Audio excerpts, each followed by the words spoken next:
பக்கோடாவில் நிறைய வெரைட்டிஸ் இருந்தாலும் இந்த ஆந்திரா ஸ்டைல் கிறிஸ்பியான காரமான முட்டைகோஸ் பக்கோடாவை மிஸ் பண்ணாமல் செஞ்சு பாருங்கள். பவுலில் கட் பண்ண முட்டைகோஸ், உப்பு, மிளகுத்தூள், மஞ்சள் தூள், சீரகத்தூள், காஷ்மீரி மிளகாய்த்தூள், இஞ்சி பூண்டு பேஸ்ட், அரிசி மாவு, சோள மாவு, கடலை மாவு சேர்த்து மிக்ஸ் பண்ணுங்கள். கொஞ்சம் கொஞ்சமாக தண்ணி ஊற்றி பிசையணும். இந்த மிக்ஸ் கெட்டியாக உதுத்து போடுற பக்குவத்துக்கு இருக்கணும்.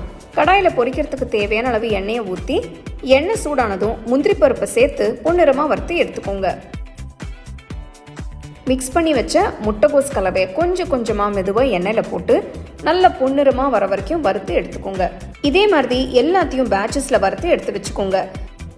இப்போ ஸ்டவ் ஆஃப் பண்ணிவிட்டு 2ஆக கீறி வச்ச பச்சை மிளகாயை சேர்த்து பொரிச்சிட்டு பொரிச்ச பச்சை மிளகாயை முட்டைகோஸில் சேர்த்துக்கலாம். இதே மாதிரி கருவேப்பிலையும் பொரித்து சேர்த்துக்கலாம். இப்போ பொரிச்சு வச்ச முந்திரி பருப்பு, கோஸு, பச்சை மிளகாய், கருவேப்பிலை எல்லா